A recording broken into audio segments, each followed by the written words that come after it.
سب سے پہلے بات ہوگی پاکستان کی سیاست کی، جہاں پر ایک میچ چل رہا ہے اور بڑا انٹرسٹنگ میچ ہے، کیونکہ ہر گزرتا لمحہ ایسے لگتا ہے کہ ابھی وکٹ گری، ابھی کسی کا چوکا لگا، ابھی کسی کا چھکا لگا۔ خالد صاحب کی بات کرتے ہیں، وزیر اعظم عمران خان کو غیر ملکی دھمکی کے معاملے پر قومی سلامتی کمیٹی کا اہم اجلاس ہوا، جس میں غیر ملکی عہدیدار کا پیغام پاکستان کے اندرونی معاملات میں کھلی مداخلت قرار دیا گیا۔ کمیٹی نے غیر ملکی پیغام اور اس میں استعمال کی گئی زبان پر شدید تشویش کا اظہار بھی کیا۔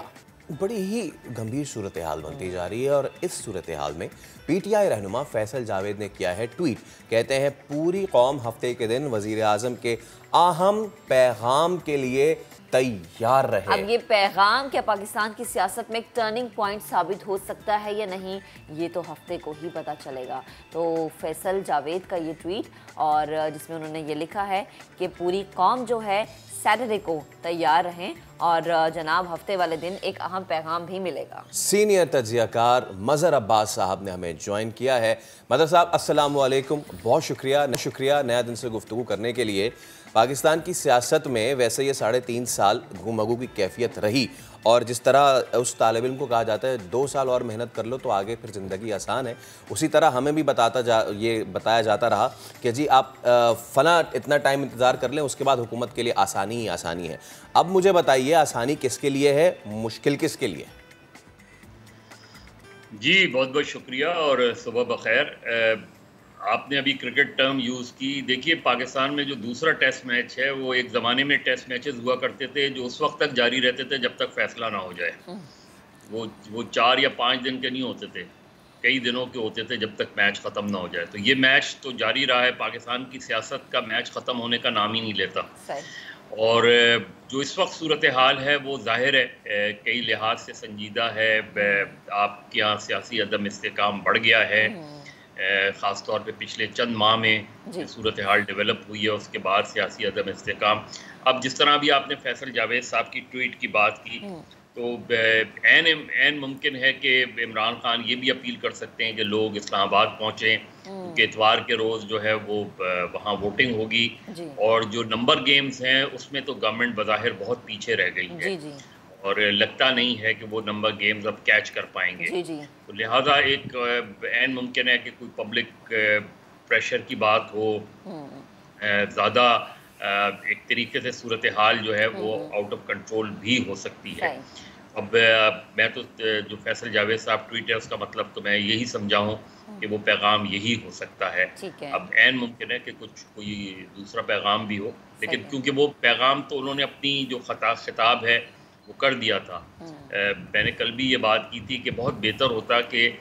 یہ خطاب پارلیمنٹ میں وہ آ کے کرتے، کیونکہ پارلیمنٹ میں بقول جن کرداروں کی طرف وہ اشارہ کر رہے ہیں وہ کردار پارلیمنٹ میں موجود تھے، اور وہ ان کی طرف وہ کر سکتے تھے، اپنے اتحادیوں کی طرف اشارہ کر سکتے تھے، کچھ سابقہ ہو گئے ہیں، کچھ ابھی بھی ہیں، ان منحرفین کی طرف بھی اشارہ کر سکتے تھے۔ تو پارلیمنٹ بہترین فورم تھا،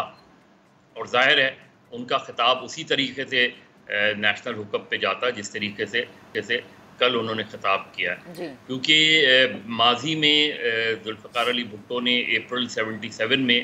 اسی طرح کا خطاب کیا تھا پارلیمنٹ کے اندر، اور کہ ان کے خلاف ان کی گورنمنٹ کو جو ہے غیر مستحکم کرنے کی سازش ہو رہی ہے، بین الاقوامی سازش ہو رہی ہے۔ اب جہاں تک ان کے اس سیکرٹ ڈاکومنٹ کا تعلق ہے، وہ تو ظاہر ہے آفیشلی انہوں نے کمیونیکیٹ بھی کر دیا ہے، جو لیٹر جہاں تک سنا ہے کہ وہ لیٹر ڈیلیور ہو گیا ہے، جوابی خط۔ میں پوری طریقے سے تصدیق تو نہیں کر سکتا، لیکن کل کچھ خبروں میں چل رہا تھا، لیکن دیا گیا ہے یا نہیں دیا گیا ہے، ظاہر ہے ہمیں اپنے انٹرسٹ میں یہ دیکھنا ہوگا کہ اس کے الٹیمیٹ کانسیکوینسز کیا ہو سکتے ہیں، کیونکہ ظاہر ہے امریکہ سے جب آپ کے تعلقات میں سرد موری آتی ہے تو اس کا امپیکٹ جو ہے وہ صرف بائیلیٹرل ریلیشن شپ پہ نہیں ہوتا، اس کا پھر تعلق پھر IMF سے بھی بن جاتا ہے، فائنینشیل اس سے بھی بن جاتا ہے، آپ پہلے ہی FATF کی گرے لسٹ میں ہیں۔ تو بحیثیت ایک نیشنل پالیسی کے طور پہ مجھے نہیں پتا، ظاہر ہے کل جو میٹنگ ہوئی ہے نیشنل سیکیورٹی کمیٹی کی، اس میں اس کے علاوہ اور کیا کیا جو ہے وہ غالباً غور کیا گیا ہوگا کہ اس کے پاسبل ریپرکشنز کیا ہو سکتے ہیں، اور کیا ہم اس کے لیے تیار ہیں یا نہیں ہیں۔ لیکن اندرونی سیاست جو ہے اس میں وزیر اعظم بظاہر یہی لگ رہا ہے کہ وہ یہ نمبر گیم ہار گئے ہیں، لیکن یہ جو موقف ہے ان کا جس کا اظہار انہوں نے کل کیا ہے، یہ یقیناً ان کے اس سیاسی بیانیے کا حصہ ہوگا جب بھی آئندہ انتخابات ہوتے ہیں، چند ماہ میں ہوتے ہیں یا سال بھر میں ہوتے ہیں، تو یہ ان کا بیانیہ جو ہے یہی وہ لے کے لوگوں میں جائیں گے، اور عین ممکن ہے کہ وہ اگر اتوار کو ان کے خلاف عدم اعتماد کی تحریک کامیاب ہو جاتی ہے تو وہ اسی بیانیے کو عوام میں لے کے جائیں گے، جلسے جلوس کریں گے، ایک ایسا ٹیمپو بلڈ کریں گے کہ ان کو ایک غیر ملکی سازش کے تحت جو ہے وہ باہر نکالا گیا ہے۔ ٹھیک ہے، مظہر صاحب سوال لیجئے گا کہ جیسے آپ نے کہا عین ممکن ہے تحریک عدم اعتماد کامیاب ہو جاتی ہے، اگر تحریک عدم اعتماد کامیاب ہو جاتی ہے، ایک نئے گورنمنٹ کا سیٹ اپ آتا ہے، ان فیوچر آپ اس نئے گورنمنٹ کے سیٹ اپ کو کیسا دیکھ رہے ہیں؟ جو چیلنجز پاکستان کو درپیش ہے نمٹنے میں کامیاب ہو سکتی ہے؟ دیکھیے ظاہر ہے جب عمران خان صاحب کے خلاف اگر عدم اعتماد کی تحریک کامیاب ہو جاتی ہے تو وہ اس کے بعد اسپیکر جو ہے وہ صدر کو لکھیں گے کہ وزیر اعظم ان کو ڈی نوٹیفائی کر دیا جائے، اور اس کے بعد وہی ہاؤس ایک نئے لیڈر آف دی ہاؤس کا انتخاب کرے گا۔ اب عمران خان یا پاکستان تحریک انصاف جو کہ میجورٹی لوز کر جائے گی، اگر کر گئی تو پھر وہ ایک بہت افیکٹو اپوزیشن کے طور پہ بھی اپنا رول پلے کر سکتے ہیں، اور ایک نیا سیٹ اپ جو بنے گا اب اس میں دیکھنا ہے کہ متحدہ اپوزیشن نے کیا اس پہ پلان کیا ہے، اس میں فوری انتخابات، چند ماہ میں انتخابات ہیں، یا وہ اس پورے ٹینیور کو سال ڈیڑھ سال کے ٹینیور کو پورا کریں گے۔ ایک عام رائے یہی پائی جاتی ہے کہ الیکشنز جو ہیں وہ 6 ماہ کے اندر کروا دیے جائیں، لیکن اس میں ایک ہچ آئے گی، اور وہ یہ آئے گی کہ جو الیکشن ہوتے ہیں پاکستان میں اب وہ ایک انٹرم سیٹ اپ کے تحت ہوتے ہیں، یعنی اگر اس وقت اسمبلی کوئی نیا قائد ایوان منتخب کرے گی تو وہ قائد ایوان صرف چند ماہ کے لیے ہوگا، اس کے بعد جب نئے الیکشن کی طرف جائیں گے تو یہ جو نیا سیٹ اپ بنے گا یہ پھر سیٹ اپ ختم ہو جائے گا، اور اس وقت کے لیڈر آف دی ہاؤس اور اس وقت کے لیڈر آف دی اپوزیشن جو ہے وہ پھر مشاورت سے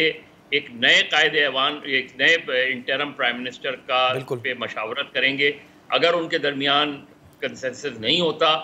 تو پھر چیف الیکشن کمشنر جو ہیں وہ نامزد کریں گے نئے وزیر اعظم کو جو کیئر ٹیکر ہوں گے، اس کے تحت ظاہر ہے کیئر ٹیکر چیف منسٹر بھی ہوں گے۔ تو پاکستان میں لگتا یہی ہے کہ سیاسی عدم استحکام جو ہے وہ تقریباً سال بھر اور رہے گا، اور صورتحال پاکستان کی جو معاشی صورتحال ہے وہ ایسی نہیں ہے کہ اس میں آپ ایک غیر یقینی صورتحال میں ایک سیاسی عدم استحکام کے نتیجے میں آپ کوئی معیشت کے بارے میں کوئی ٹھوس اقدامات کر سکیں۔ تو پاکستان میں جو سیاسی اور معاشی صورتحال ہے وہ اچھی نہیں ہے۔ ٹھیک ہے، بہت شکریہ مظہر عباس صاحب ہمارے ساتھ موجود تھے۔